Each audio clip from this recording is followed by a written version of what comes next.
There's this form called a COE, which is critical to the success of the mortgage transaction if you as a veteran want to use your VA loan. And really, you should want to use your VA loan because it's arguably one of the most, if not the most, competitive financing products that are available on the marketplace today that allows a veteran, that's you, right, to be able to build and create wealth through the acquisition of real estate. So this form that I hold in my hand right now is a certificate of eligibility. What is it? How does it work? Where do you get it? And really, why do you need it? And that's exactly what I'm going to cover. So here's the deal. Comment down below with your questions. The COE, the Certificate of Eligibility, all it states is that you are eligible for a VA home loan. Nothing more, nothing less. Remember, veterans, that we still have to get pre-qualified. So think about it like this. Could a veteran be eligible, have a COE, and be eligible for a VA loan but not qualified? The answer is yes. Or could they be qualified for a VA loan but not be eligible? The answer is yes. So we need to ensure that you are checking both of those boxes. So first, let me start out by saying, how can you get this form? There's two ways. Do me a favor, say two ways.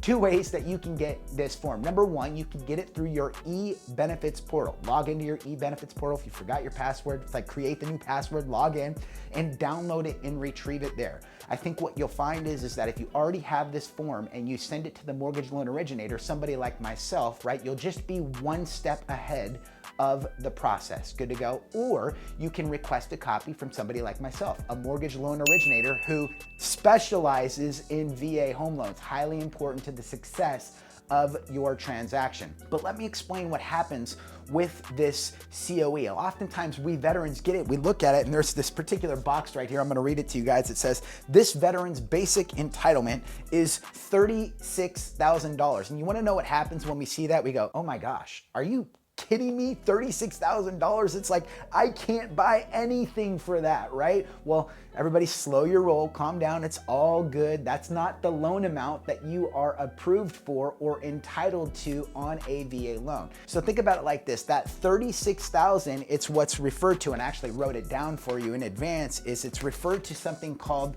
basic. I'm gonna write this down here, basic entitlement. So entitlement is a fancy way of saying guarantee. And really at the end of the day, veterans, that's all the VA does, is that they're guaranteeing the event of default, right? They'll send a check for 25% to that mortgage company, right? That's all the VA does. Remember, the lender is still lending you the money.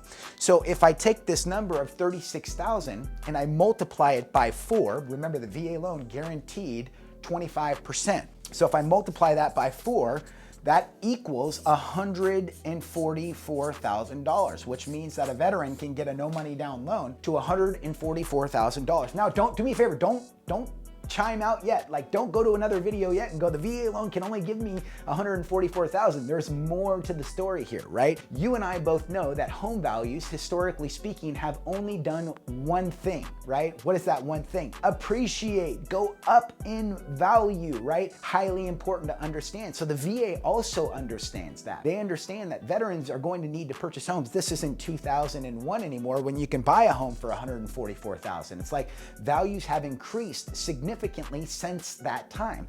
So the VA developed something called bonus entitlement. I'm gonna write this down here, bonus, B-O-N-U-S, bonus entitlement, okay? And so bonus entitlement is designed to allow the veteran to go even higher than the 144. Now here's what I want you to know about bonus entitlement. It changes every year, which is why I'm updating this video for you. Good to go?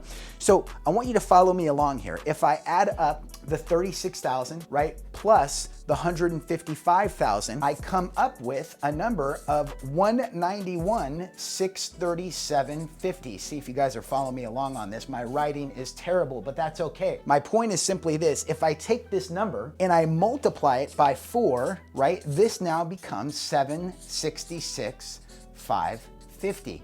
And this, my friends, is the conforming loan limit for most counties across the nation. You following me along on that? So at the end of the day, you and I as veterans can purchase a home up to $766,000, $550,000 with no money down. Now, let me take it one step further. Good to go? So if veterans don't have an existing VA loan, here's what I want you to know. VA has a one-time exception that they will allow you and I to go even higher than this amount, believe it or not. We can go up to any purchase price we would like with no money down if you don't have an existing VA loan. So for example, if a veteran, let me just go to the next slide here really quick here, okay? If a veteran wanted to buy, let's just say $1 million home, right? The VA would guarantee the loan by 25%, which in turn would be $250,000. That would be the VA guarantee. So what I'm getting at here is simply this, veterans. This form, this COE, is the golden ticket to you being able to start the VA loan process, but you still have to go through the qualification of the VA home loan. Now there's some other important pieces of this form. There's a couple of boxes here that I also want you to be aware of. You'll see something related to the VA funding fee, top right corner, right? If you are a service-connected veteran and you have a VA disability rating of as little as 10%, you are entitled to additional benefits on a VA loan, meaning this, that the VA will actually forego or remove or waive your VA funding fee so that you will, you ready for this, never have to pay a VA funding fee ever again for as long as you live, no matter how many times you use your VA loan. So why is this important? Well, it's gonna save you tens of thousands of dollars over your lifetime in unnecessary fees and expenses on a VA loan. Lastly, this box here, you'll see prior loans charged to entitlement. If you have an existing VA loan, this is going to help me as your mortgage lender be able to show you exactly how much entitlement you have remaining to be able to deploy a second or possibly even, you ready for this, third VA loan moving forward into the future, which allows you as that veteran to build and create wealth through the acquisition of real estate, utilizing your VA home loan benefit on multiple properties. Good to go? So my name is Jimmy Vercellino. If you found that this information was of value and I earned it, would you consider showing your love by clicking like on this video, and also comment down below with your questions so that way I can make sure to get them answered for you personally. Jimmy V, yes, that's me, Jimmy at VALoans4vets.com, and I look forward to talking to you real soon.